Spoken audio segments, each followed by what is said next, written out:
What's up, guys? It's Monte here, coming at you with another free-for-all Friday. We're in Tampa, Powerhouse Gym here, knocking these videos out for you guys. And we've got some great information for you guys on cutting, on fat loss. Whether you need to lose that final 10 pounds or that first 100 pounds, this video is going to be for you, all right? So we've got a question here. He wants to know my tips on nutrition, my tips for nutrition when it comes to fat loss, when it comes to cutting fat. So let's give you guys three, all right? Nice and simple here. And this is something I've said over and over, but it needs to be said again. So the first key to cutting, the first key to losing fat is giving yourself enough time, all right? So it's the same thing as trying to get to a party on time. You need to give yourself enough time to drive to that location, or you're gonna end up having to drive crazy. You're gonna have to try and take shortcuts. You're gonna end up taking detours, or you're gonna get lost. You might even injure yourself. You may even get into an accident. So getting to your destination of a certain body fat percentage is the same thing as trying to get to your destination on the map, whether it's a party or a hotel or whatever. You need to give yourself enough time, all right? Or you're gonna run into problems. You're gonna end up doing stupid stuff, all right? So what is a good enough amount of time? Typically, we like to see 1 to 3 pounds of body fat per week. For most people, it's about 1% of their body fat per week. This is like the standard recommendation everybody says. It can happen quicker, it can happen slower, but that's kind of like the number we want to look at over time. So if you're 200 pounds, you're looking to lose 2 pounds per week. If you're 300 pounds, you're looking to lose 3 pounds per week. That's kind of like your barometer, if you will, to ensure you're moving in the right direction, you're in the right zone, okay? That's tip number one.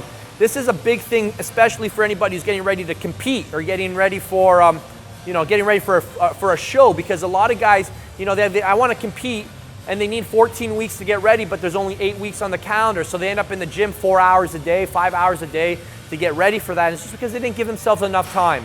So don't make that mistake.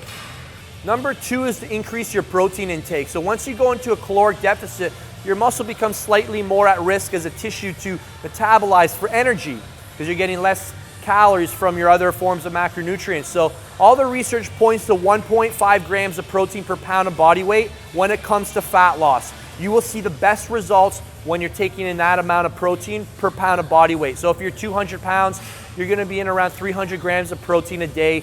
That's what's gonna be the bulk of your calories, okay? It's gonna help you recover from your weight training workouts. It's gonna help your metabolism stay up. It's gonna keep you hard. It's gonna make you look good. So when that fat comes off, you look appealing. You don't look like a scrawny, triathlete sort of thing, all right? There's a lot of triathletes that look good, so no insult to triathletes, but endurance runners, whatever you will. Number three is to start with a minimum amount of cardio. So what does a minimum amount of cardio look like? 1 day per week. So if you want to lose fat, this is kind of counterintuitive, because people are like, I want to lose fat, so I'm going to start doing a lot of cardio. Well, if you do too much too soon, then you've got nowhere to go, all right? So you want to focus on quality.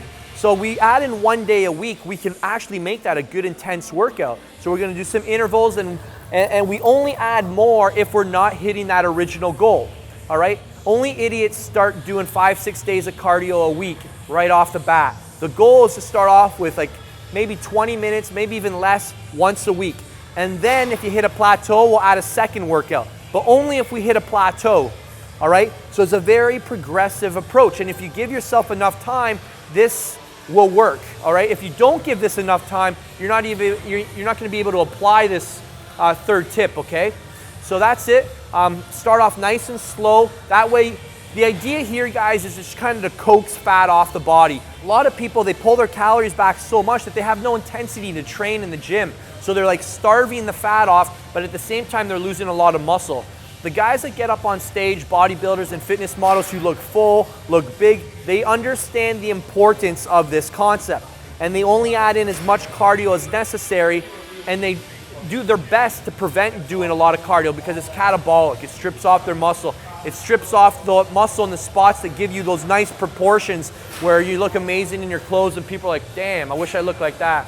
All right, so those are my 3 tips for cutting. There's a lot more, but let's start with those ones. Let's get you using those ones, and I guarantee you guys will get some great results. That's it for today. Thank you so much. We'll see you guys soon. Be sure to subscribe to the channel, guys. I really want to help as many people as possible. Tell your friends about the channel if it's helpful for you, and leave me a question or comment below. I love hearing from you guys and hear how you're doing with the information. And if you have any questions or ideas for future videos, you can do that below. Talk to you guys soon.